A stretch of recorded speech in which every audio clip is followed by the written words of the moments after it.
Hello, everybody, and welcome to Adobe Live. We'd like to begin by acknowledging the traditional owners of the land in which we are streaming and creating today, and pay respects to elders past, present, and emerging. My name is Flynn. I'm very delighted to be hosting today and welcoming for the first time to the Adobe Live global channel, fantastic illustrator and artist from Sydney, Bill Hope. Hello, Bill.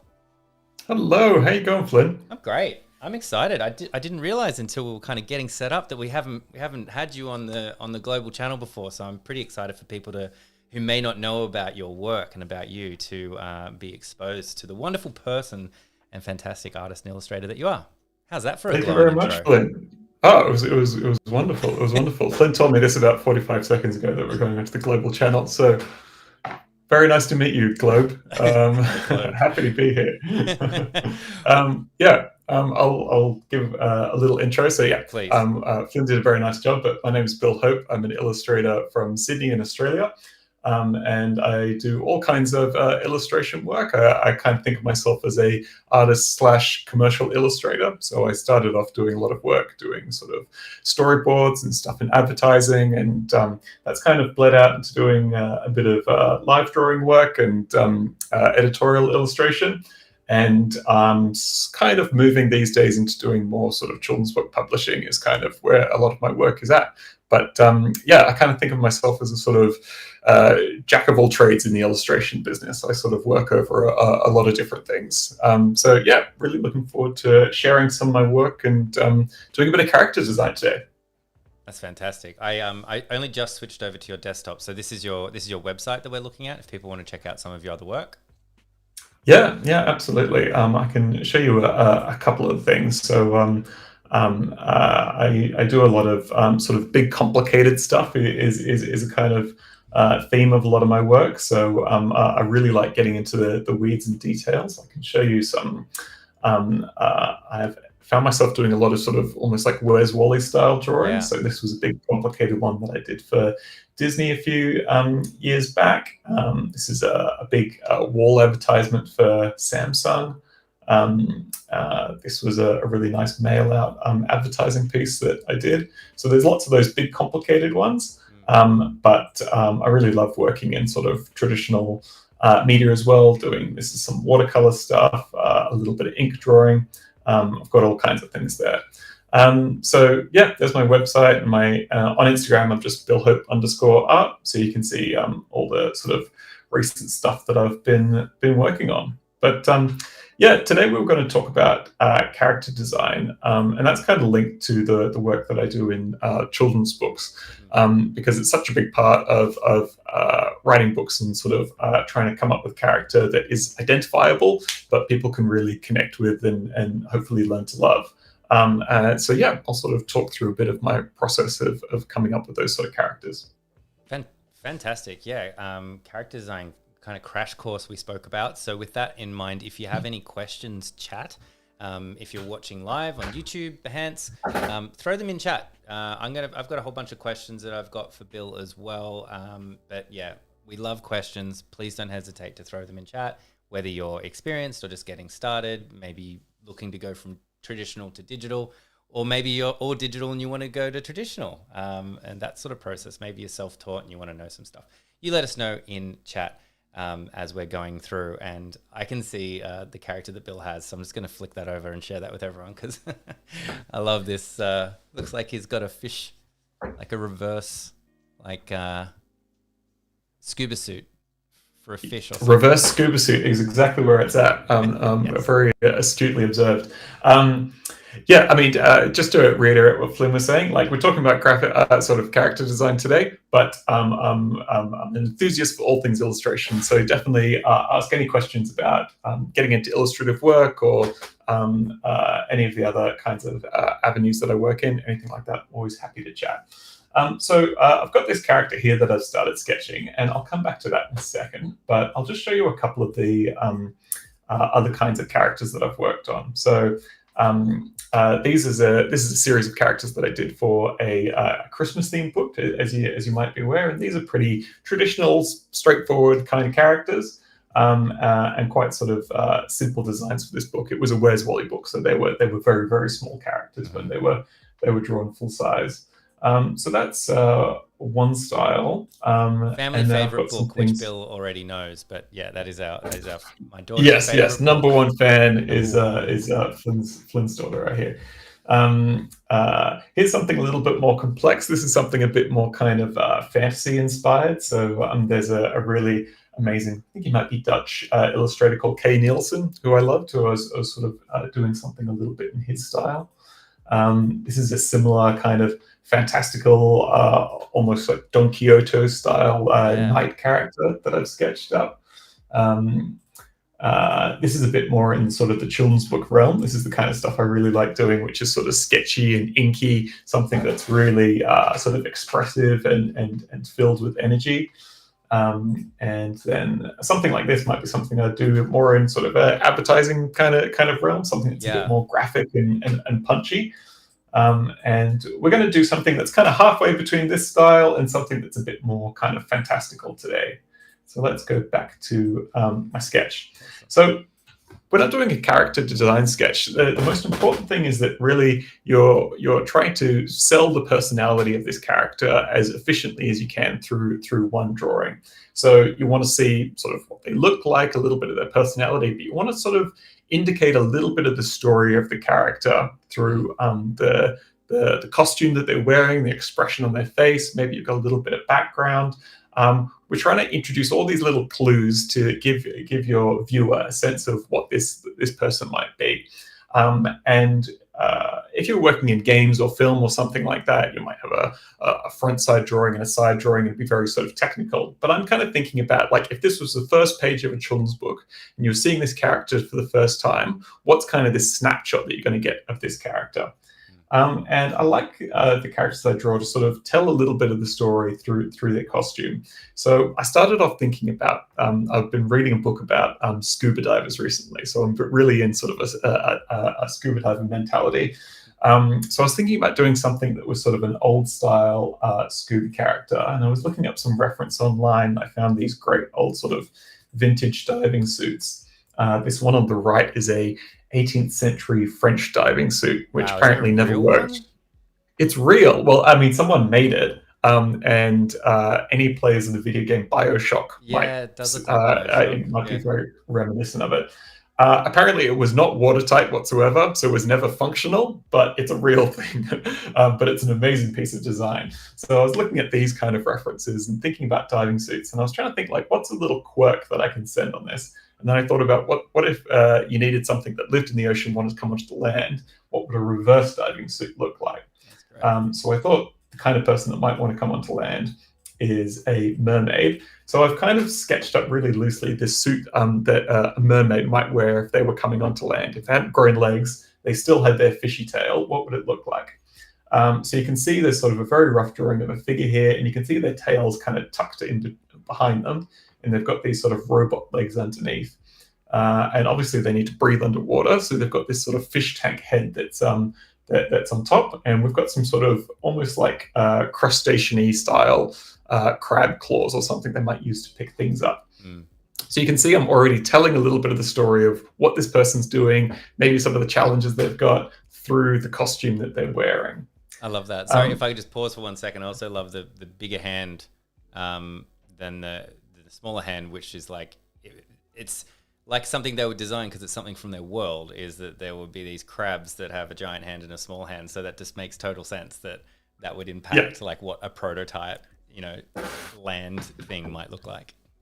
Yeah, absolutely. And if anybody watching has seen any of my other streams, I'm always returning back to photos of things in nature because I love taking really specific references from photos of nature. So I was looking at this great photo of this close-up of a crab, and there's so many wonderful details in the way that the shell connects together and the textures and things like that that I can bring into my character to make it more interesting. And one other thing that I'll talk about when I start this is I did a course a while ago with a really fantastic guy who did lots of character designs for film. And he talked about one of the most important things with a character design is this idea of a silhouette. Because you might be seeing a character, I don't know, from a distance or walking through fog, or you might just be seeing a part of a character. the idea of having a clear silhouette that's identifiable as the character is really important. And it makes it really helpful to make them sort of immediately identifiable.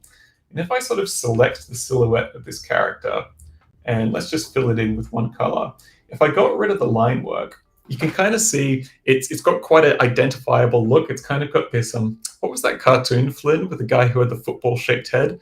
Do you remember this Arthur? one? Arthur, yeah. He's this character's kind of got the Arthur-style football head, or maybe Stewie from Family Guy. It's a little Stewie bit from like Family that Guy as well, yeah. Yeah, we've got the fish tail coming out the back, the way that the legs are kind of splayed out, maybe one big crab claw. Oh, it's Even not from Arthur, that it's simple something else. Now silhouette. you're going to kill me. Oh my goodness. Arthur was Okay, I'll keep talking. Yeah, You you can go keep ahead going. and I'll find it. do some research. So yeah, I like to think about what's something that makes this this character immediately identifiable from a distance, and it could be something really subtle. But with this one, obviously, I'm going quite over the top. All right. That's great. So for the next, It's Hey Arnold. sorry, did you find Hey it? Flynn? Arnold, yeah. Hey Arnold. That was I wonder pretty if that close. ever came out in America. Anyway, Yeah. it might have been just an Australian thing. So over the next hour, I'm going to start sort of adding a bit of detail and talking through my process of fleshing out a character like this. And as we go along, feel free to send me as many questions as you like, and I will do my best to answer them as we're sketching away. Lovely. Yeah, I love that idea of the silhouette, and I guess the more you think about it, there are a lot of iconic characters. I mean, Pokemon does that really well in their ad breaks. If you remember that, like they would. Oh yeah, of course. And be like, "Who's that Pokemon?" Yeah. And you knew it every time. So maybe their animators were like, "Hey, the kids will recognize them all because we did thorough testing to make sure that everyone could recognize the outline of our characters." I just made that connection just then. That's interesting. So when I'm sort of at this kind of concepting stage of a drawing, I like to have a lot of reference photos available to me. And my philosophy for reference is to have it nearby, but not dominating your practice. You want to sort of have it so you can just have a little look and pick up some inspiration and then apply it to your own unique drawing. So you can see I've just pulled a couple of images off the internet. I've kind of just got them scattered on a separate layer in Photoshop. And what I've done is I've dropped the opacity on the layer that I'm drawing with. And now I'm just going to select a very standard Photoshop brush, and I'm going to start adding some detail over the top. I'm going to do sort of a more finesse sketch over the top of my really faint early sketch here. So I want to start adding some detail to kind of this suit first up. So we've got all this fantastic reference here for these old diving suits, but I'm even going to look at some submarines as well and sort of see some of the things that they've got that are identifiable. So one of the things that I like on this submarine that I want to use is submarines have these intake valves for taking in air and expelling water at different times. And you can see those dots all lined along. So I might use something like that. On this suit here, I really love all the rivets and the weights that are around there. And on this character here, I don't know what they're for, but I really love these big kind of pipe things and tubes going around. So I want to incorporate something like that. So let me go back to my character here, and I'm just going to start loosely sketching in some of those elements I want to incorporate. Thought it might be important for this character to have some sort of technical specs to check out. So I thought some sort of depth or temperature gauges or something in front of the character might be fun. And let's introduce one of those big pipe shapes. They'd be like altitude detectors, right? Oh, I suppose it would be. The opposite. Yeah. They're totally falling underwater. All right, let's get some of those tube shapes going around. And I'm kind of thinking about this. This is almost like a suit of armor, but I'm kind of thinking about it almost like it's a crab shell as well. So I'm going to think about what are these big plates, but how would this character kind of move in this thing as well? So I like one of my favorite things to do with character design is taking something that's really sort of crazy, wacky concept, but trying to think like, if this was real, how do I make what's my sort of like minimum plausible deniability that this thing exists? Like how can I just convince you that something like this could be possible? Yeah. And I think that makes it a lot more fun. Yeah, I'm just thinking to think like I'm trying to think of a couple of shows where I think they do this really well, and it's fallen out of vogue a little bit lately. But Rick and Morty, I think, do it quite well, where they create these kind of worlds, but you can only see a little glimpse, and but it tells this huge story. It's like, whoa, what was that world? What was that character? Where did that person come from? There's like this whole backstory here. Yeah, More yeah, modern example might be like Spider-Man Into the Spider-Verse and the Multiverse of Madness, where they're kind of yeah, funneling through multiple different worlds, and they go through about 10 in about 2 seconds, but you just see a yeah, blink of an animated world and you see a little blink of something else. Um, and yeah, it's the same kind of thing, right? Like you're getting this kind of quick little glimpse, and there's these little clues as to like what this whole world and backstory might be for this character. yeah, absolutely. So for something like this, and it's all about sort of taking something that's you understand as identifiable, and then maybe just editing it a little bit so you can still someone can understand what's going on, but you're just warping a little bit. So something like this, I'm just drawing up something that looks like an oxygen tank here, but obviously it's a reverse diving suit, so it's going to be filled with water. So it's almost like a sort of drink bottle that they've got on their back that would be filled with water there. It's amazing. Okay. So when I'm doing sort of a slightly more detailed version of the drawing here, when I'm sketching initially, I like to keep it all very, very freehand. I'm not really using any of the tools of Photoshop. But as I start sort of adding a bit more detail in, I'll sort of start using some of the more technical tools. And I think using technical tools can kind of limit the free flow of things, of ideas that you're having if you use them from the start. But now that I've kind of got the concept there, I'm happy to start using a few more of those. So you can see I'm just drawing in a couple of circles using the shape tool. I might make a kind of hash pattern to go over the top of over this. I'm kind of imagining this will be like one of these portholes from the reference that we've got here. Yeah. And instead of trying to draw this from scratch, I'm going to draw it flat and then I'm going to warp it into place. And so I'm kind of using the stuff that Photoshop's good at to sort of make the technical side of things a little bit easier. So you can see I'm warping those two shapes and changing the perspective. I'm kind of moving it around until it's exactly the shape that I want it to be. Yeah, that's great. It's like a mathematical kind of approach to solving the problem, Yeah. right? Like you did it with the gas tank too. The gas tank, the water the drink bottle. Yeah. You kind of did it straight, and then I noticed that you kind of marqueed it all, and then moved it in, and then erased the bits you didn't need. I don't think you changed the perspective in that case, but similar sort of thing, right? Like you can draw a perfect cylinder pretty easy if it's front on. Yeah, and you're trying to sort of make a workflow where you let the computer do the things it's good at, and you let the human do the things they're good at, and hopefully work together. So you can see that's still pretty rough, but it's a much more sort of technically accurate approach. So when I go into the final stage of completing the line work, I've got a really solid framework to work on from that.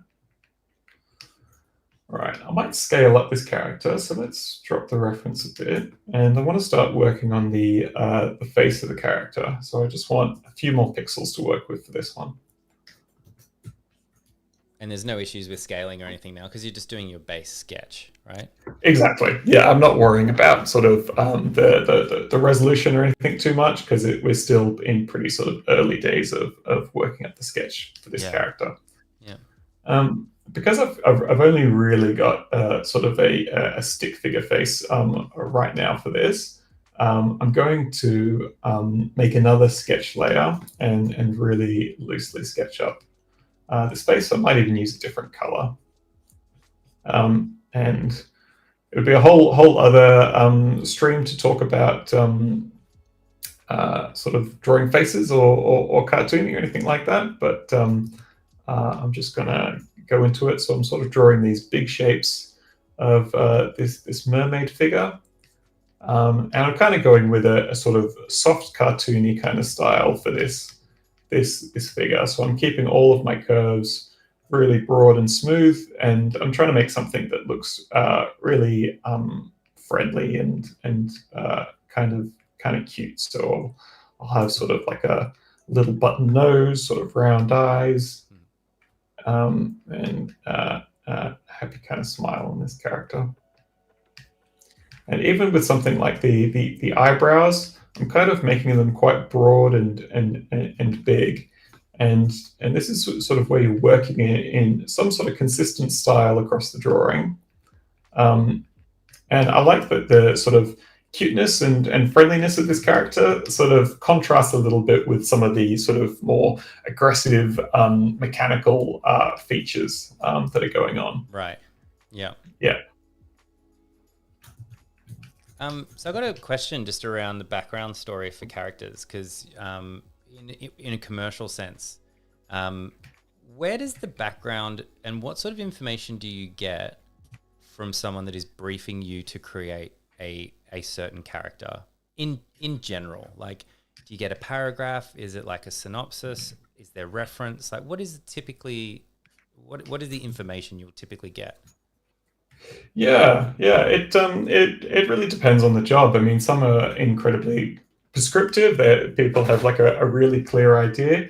A lot of the projects that I've been able to work with, and the ones that I enjoy most, are ones where I'm sort of brought on as a bit more of a creative collaborator, where someone's really asking for my creative input into the kind of characters.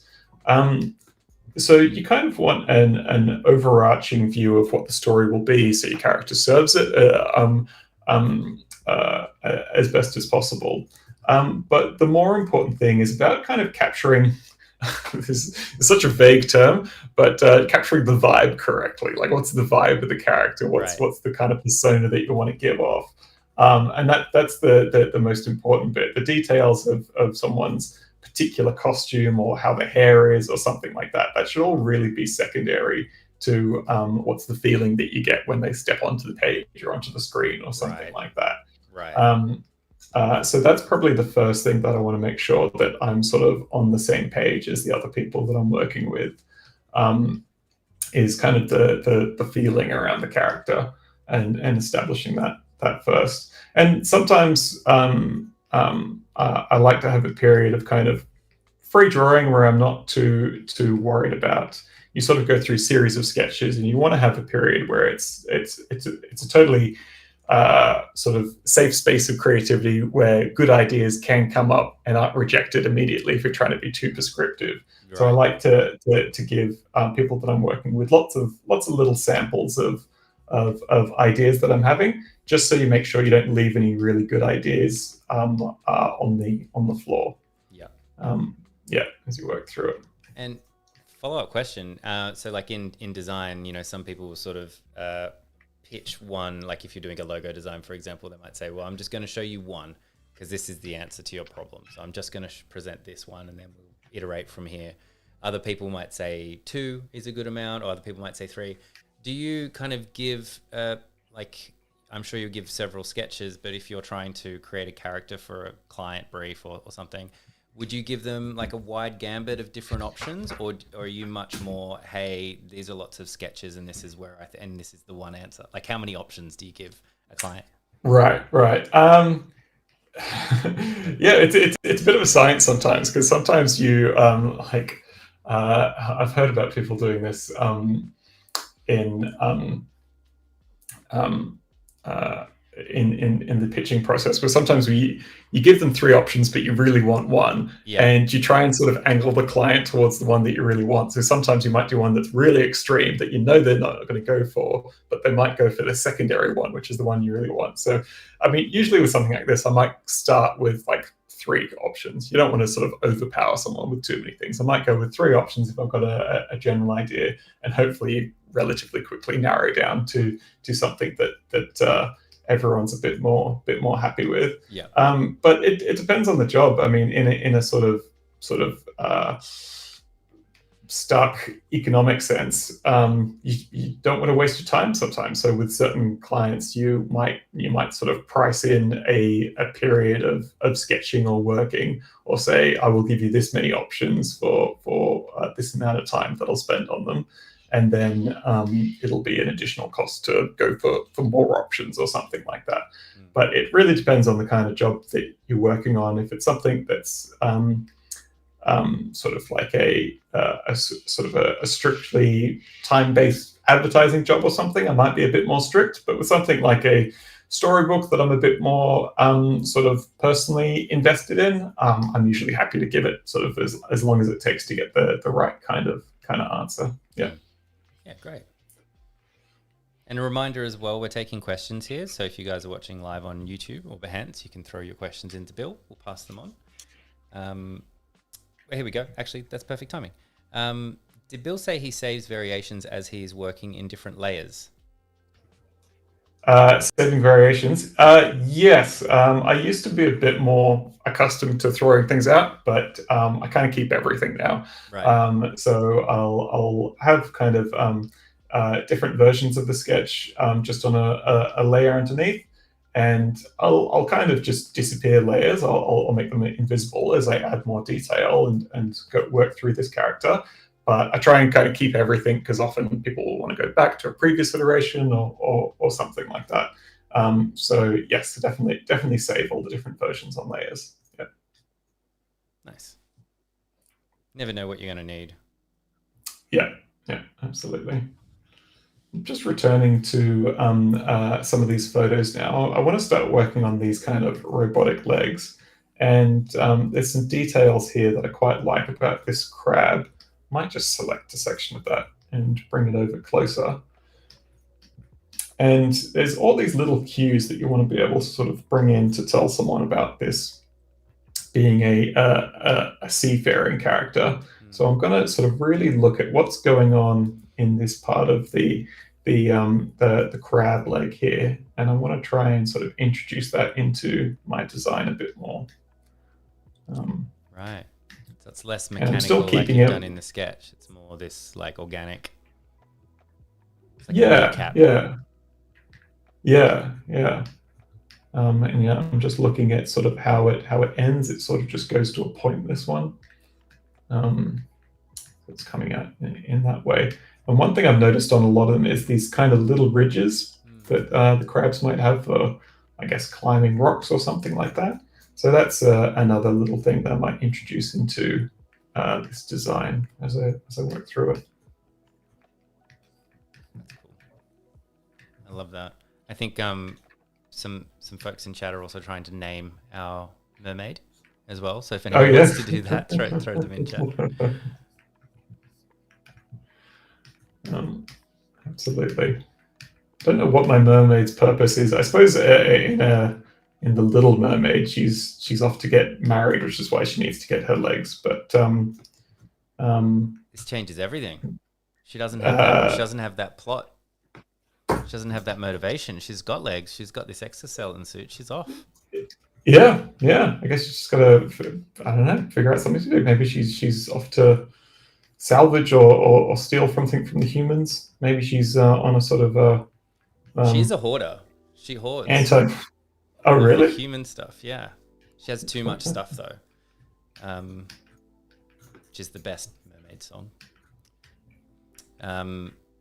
She's bored of it. She's got too many thingamybobs. Obviously, Flynn has young kids, so is much more familiar with the plot of The Little Mermaid than I am. That's right.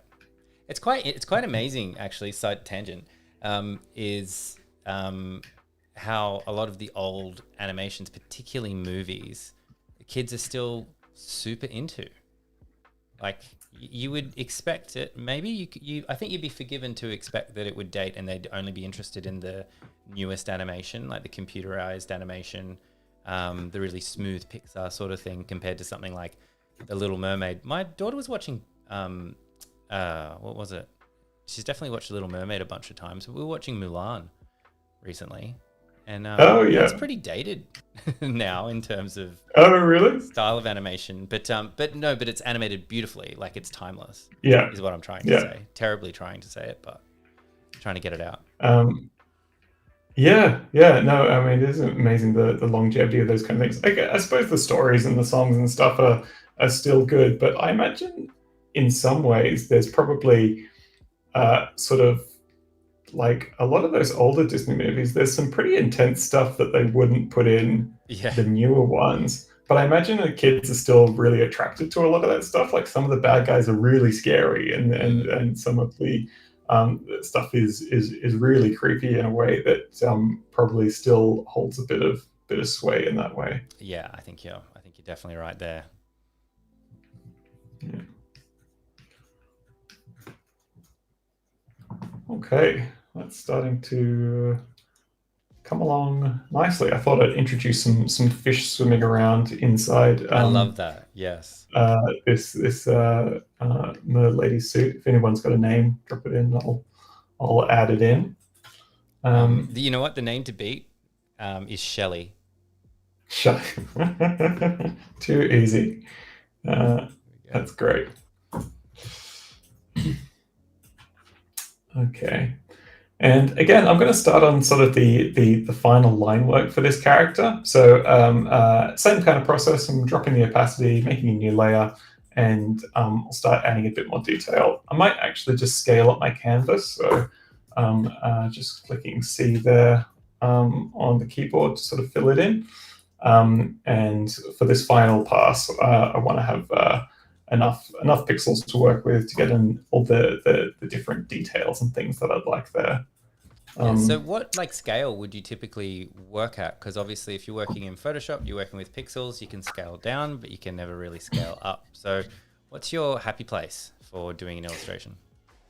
Yeah, I mean, I am old enough now that I started my career on paper, so I still kind of think in terms of a paper size. Right. So for a sketch like this, I'm kind of roughly in the field of an A4 or A3 piece of paper if I were to print it. But I suppose, and certainly if you're working in children's publishing, you're kind of thinking in paper sizes still. Right. But a lot of that is not a million miles off what you might use for something that's going to be sort of natively digital. I mean, it just is really up to you how much detail you want to see. But with something like this is roughly an A3 size piece of paper, 37 by 40 centimeters. Oh, I hadn't actually seen, I've only got it at 150 DPI there, so I might scale that up to 300. Right. But you can see in the pixel dimensions, it's 3,500 pixels across. So even if I were to put this into some sort of high definition video, I'd be able to scale the picture in and out, and that would work fine. I've got lots and lots of pixels to work with there. So I kind of think in terms of like what's the minimum amount I need. And also it just really is up to me about how much detail I want to include in this picture. So if I start drawing an eye here, I can see the pixels pretty quickly, but I don't really need to be getting in and drawing sort of individual crinkles or anything around the eyes. It's a pretty simple character. Right. So I just know I don't need that that additional size. Cool.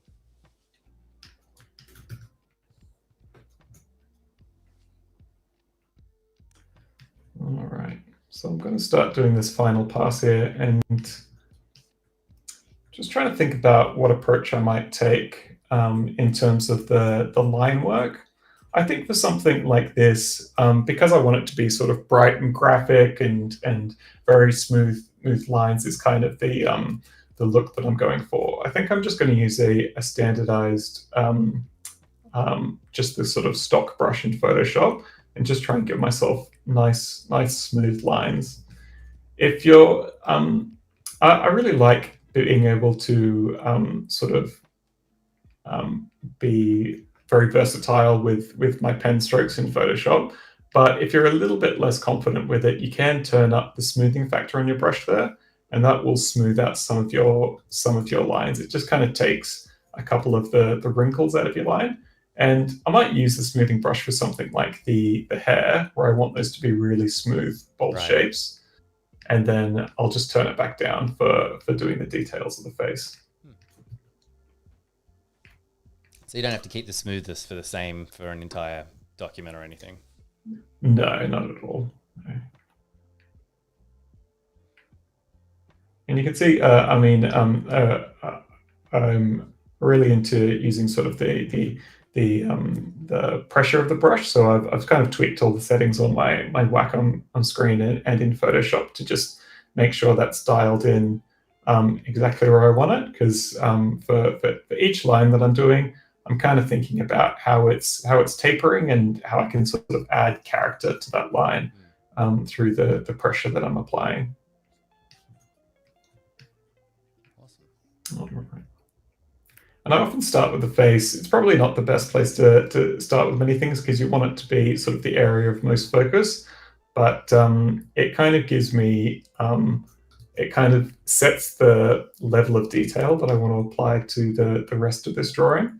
So sometimes I'll even do the face first, finish the drawing, then come back and do the face again once I've kind of really got a sense of what I want to do. Right.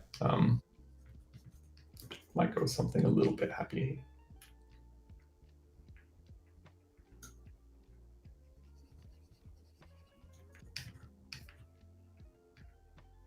Speaking of which, I think actually a bit of this inspiration for this one, I finally got around to watching a bit of the Avatar 2. Have you seen that, Flynn? What, the live action one that they made recently? Yeah. Or the actual cartoon?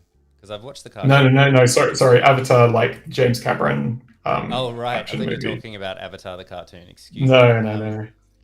No, I haven't seen it at all. Worth a watch? Right.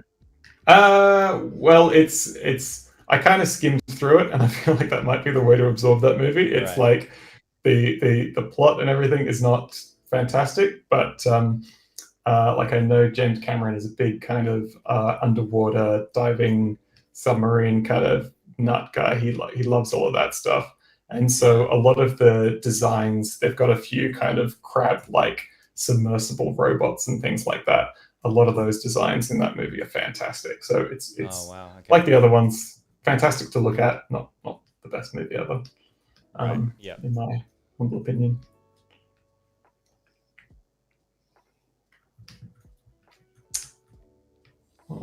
We were talking a little bit, well, you were talking a little bit about you've been reading a book and then you just did it again with Avatar, about what you're absorbing coming out in your work. So do you try to digest like media and as you're kind of watching something, you're like thinking about kind of quote unquote work, like, or is it a little bit of a subconscious thing?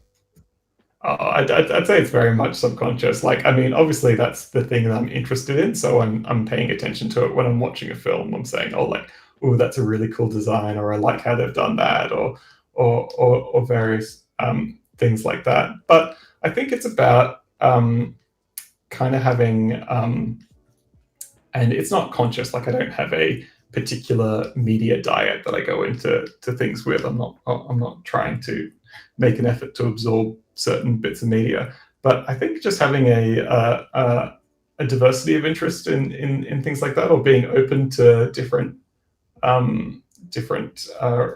resources is really worthwhile. Like this book that I've been reading about diving was given to me by a friend, and it's not the kind of book that I ever would pick up myself. It's kind of this very sort of macho adventure of these crazy American guys looking for a lost submarine. And it's a true story, but it's not something I would ever get for myself at a bookshop. But it's kind of set me down a bit of this sort of submarine diving rabbit hole. So I think just making space to pursue those interests when they come along is usually worthwhile. And it kind of just builds up a sort of internal library of ideas or resources as you go along. Yep, definitely. Again, you can see as I'm sort of going through the more sort of technical parts of this drawing, I'm sort of taking some sections. So I've made this kind of circular section on one side, and I'm just going to sort of save myself the work by copying and pasting different bits to other areas of the drawing. Yeah, and also when you're doing something kind of mechanical or technical, having that consistency really kind of pays off when you sort of look at the whole drawing as a whole later on. Yeah. You can see I'm struggling with this. Or technical, you mean like if it's something that is like man-made, like a car or Yeah. a spaceship, or in this case a suit, it's going to be symmetrical. So it's actually a really good opportunity to copy and paste basically, because that's what you want. It would be perfectly exactly the same, whereas a face isn't, right? No, yeah, and you kind of there's some things where you want your sort of your own sort of human fallibility as an artist to come out, and if you're drawing something natural, you want those mistakes to be in there. But with something technical, you don't want it to feel sort of cold and lifeless, but you a little bit of accuracy definitely helps out. Awesome. One of my favorite approaches to drawing right now is like you become used to sort of doing a rough sketch and then doing sort of a technical nice version over it, kind of like I'm doing here.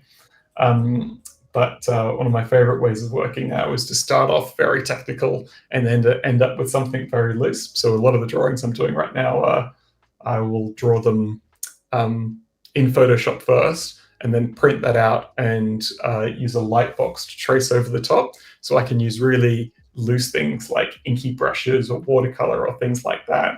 And I can be really loose and free with those. But kind of the inherent sort of technical value of the drawing that I've done digitally comes through in the final product, and you get that really nice mix of something that's sort of loose but accurate at the same time. Yeah. That's great. Have you ever been scuba diving, Flynn? I have. Oh, really? Yeah, I got my scuba diver's license and then that was it. And I never did it again. All right. How does it to actually get your license? Oh, it's easy. Yeah, it's pretty easy. Oh, really? Oh, right. Yeah, okay. yeah. Wow. Just go do like a couple of dives. Well, in Australia, it's pretty easy. And then you have to do a bit of an assessment. So there's a bit of interference coming from my mic. So apologies to anyone that can hear that. I can hear it, so I'm sure it's coming out in the stream. But we had the worst weather, according to the scuba instructors that we had the worst weather that they've ever experienced having to teach someone scuba diving. So the water was just, you couldn't see anything. And so they said, we can still do it, so you guys can still pass. But they were like, please go scuba diving again on any other day than the days we went, because this is the most horrible experience. Like, and we don't want you to not enjoy scuba diving. And I never did again. Oh Fish, no! there was nothing to see. There was nothing there. It had rained a lot recently, and so everything was just completely muddy. Oh right. So you haven't really had the sort of swimming through beautiful fishes experience yet. Yeah, no Great Barrier Reef. Oh my gosh! Like that, wow. So, yeah. I'm kind of fascinated with the whole world of it right now, but this book that I was reading completely freaked me out. So I think I would be very, very cautious. I mean, this was very intense deep sea diving, which I'm sure is a different thing altogether. Yeah, sure. There was a question in chat from Manny. Bill, Flynn, Johanna, do you keep a sketch journal? I do not. I don't even have a sketchbook. I do scribble things down, but just usually on the back of pieces of paper and Post-its and stuff like that. Nothing great. Johanna does. Bill, do you keep a sketch journal? That's a good question. In one sense, yes, and in one sense, no. Like I have boxes and boxes of old sort of sketch journals that I had all through my kind of childhood and teenage years. So I've spent a very long time investing in sketchbooks, and I think it's a fantastic idea. But I have to say, kind of the iPad kind of killed it off for me. I just started doing all my loose sketching on the iPad. I mean, I've got stacks and stacks of drawings on bits of paper, but it kind of all went digital for me, which is great in many ways, but it is a little sad. I kind of miss the analog nature of having everything in a single book. So, like many people, I have a beautifully bound watercolor notebook, which I've had for like 5 years, and I've done 3 drawings in. So, All right. Yeah. I'm still very into the kind of romantic ideal of having a sketchbook that I use all the time. But I think partially because it's my sort of full-time job these days. I don't get as much time as I would like to draw kind of entirely for myself. Most of it is kind of work orientated in one way or another. But also I kind of just, like sitting on the couch on my iPad now. So that's kind of become my version. Yeah.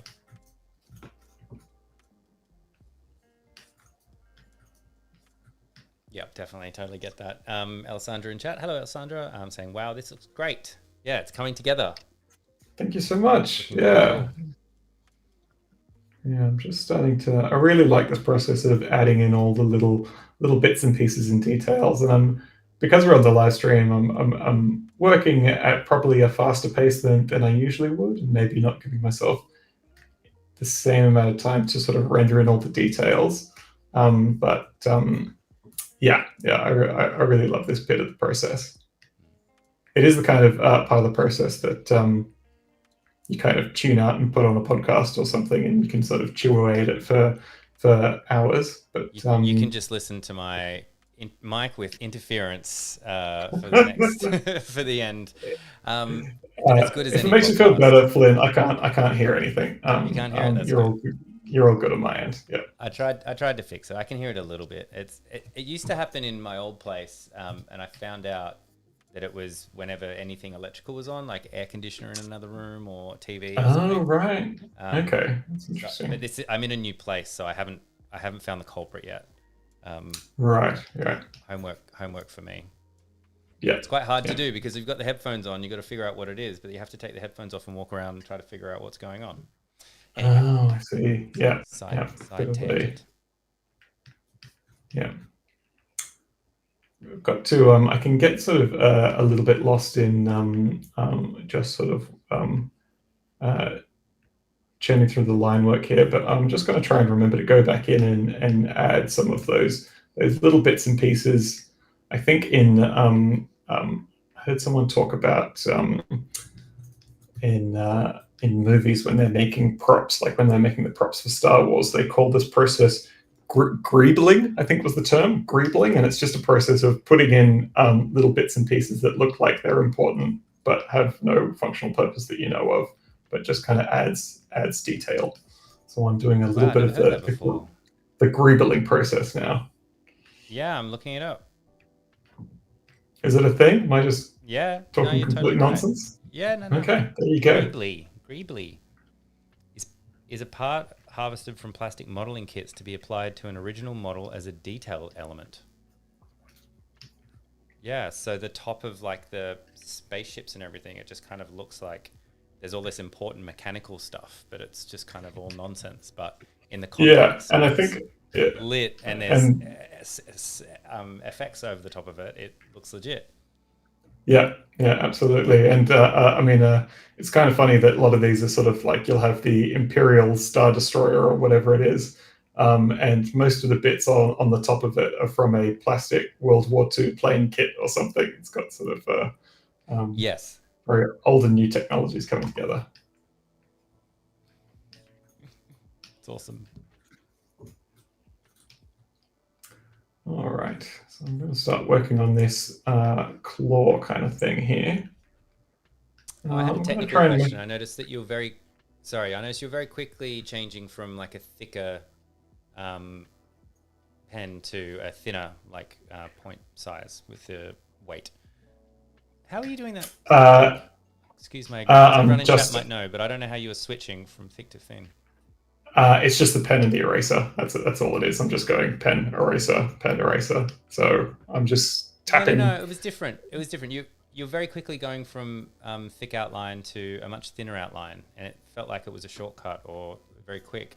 Because for me to do that, I'd have to be spamming the open bracket button or something. Do you know what I mean? Yeah. Or is that just pressure? That's just pressure. Yeah. Right. Okay. Yep. That's what it is. Yeah.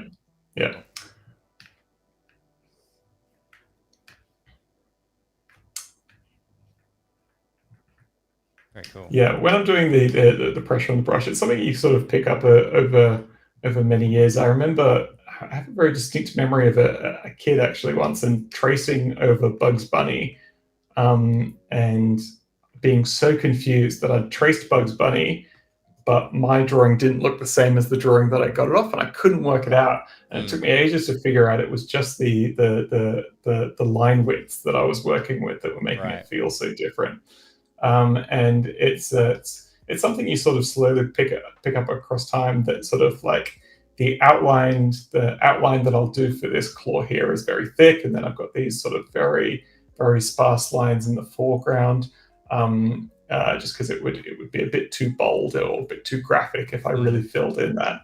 So you're finding ways to sort of make the two-dimensional line work give you sort of additional information about what the 3D object is doing. So these little lines here describing sort of the shape of that piece of armor. Some additional lines here just giving you more information about the direction that's moving in. So you're just kind of building up a kind of layers of sort of visual reference to tell the viewer what you imagine is happening in 3 dimensions here. Yeah.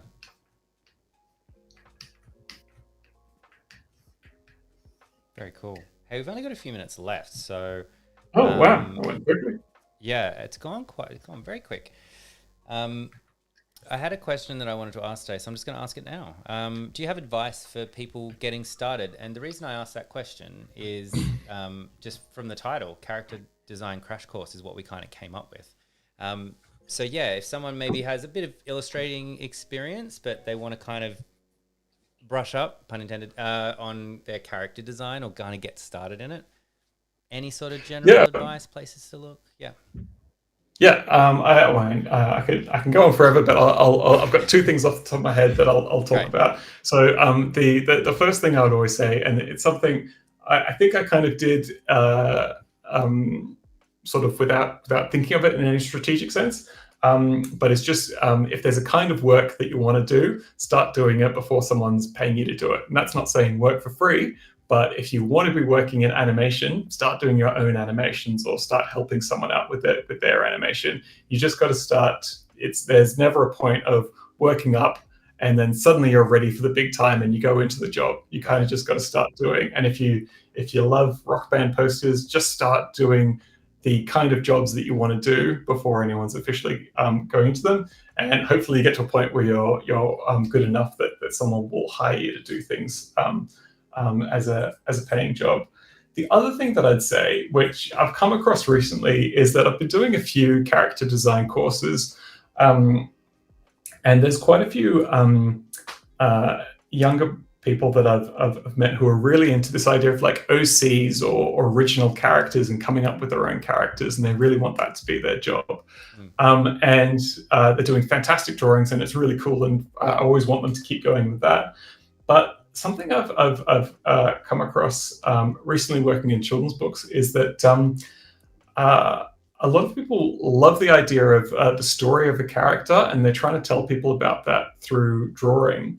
But there's nothing wrong with if you're really in love with the broader world of something. I think it's worth starting to write as well. It's such an amazing skill to have later in life, some kind of creative writing. And sometimes I think people have the energy that they want to tell stories, that they're directing almost too much into visuals. You need to be able to sort of tell the story as well for the character. So I'd really encourage people to keep going with any kind of drawing that they're doing. But if you really care about stories, I'd just expand that practice into writing as well. So you can sort of, if you want to own the whole process, you need to be able to write the story that you're going to draw for as well. So that's sort of my idea off the top of my head. That's cool. That's great. I love that. Wasn't expecting the second part there. That's very interesting, and writing can be a very difficult thing to do. But yeah, I can see that being a creative issue, like trying to put too much into the drawing. But write a little bit over here, talk about it verbally. Yeah, and it's something I wish I'd spent more. Yeah, more time on. Like, I've been working on a concept for myself, and sometimes you realize, like, I kind of need to tell this story, and if you don't have the skills, it's really hard to tell someone how to tell that story for you. Yeah. So it's just something I've been thinking about. Very cool. Well, this is part one of a two-part series. We're going to be back tomorrow at the exact same time. It is 12 o'clock here in Australia. It could be, who knows what time it is where you are, but at the exact same time tomorrow, we will be back with more Bill Hope. We're going to continue on from here. We're going to continue on in this character design crash course. I'm going to fix my mic, and Bill, we'll see you tomorrow. Okay, wonderful. Thank you so much, Flynn. Thanks, guys. I'll see you then. Thanks for joining us, Bill. Bye, everyone. See ya.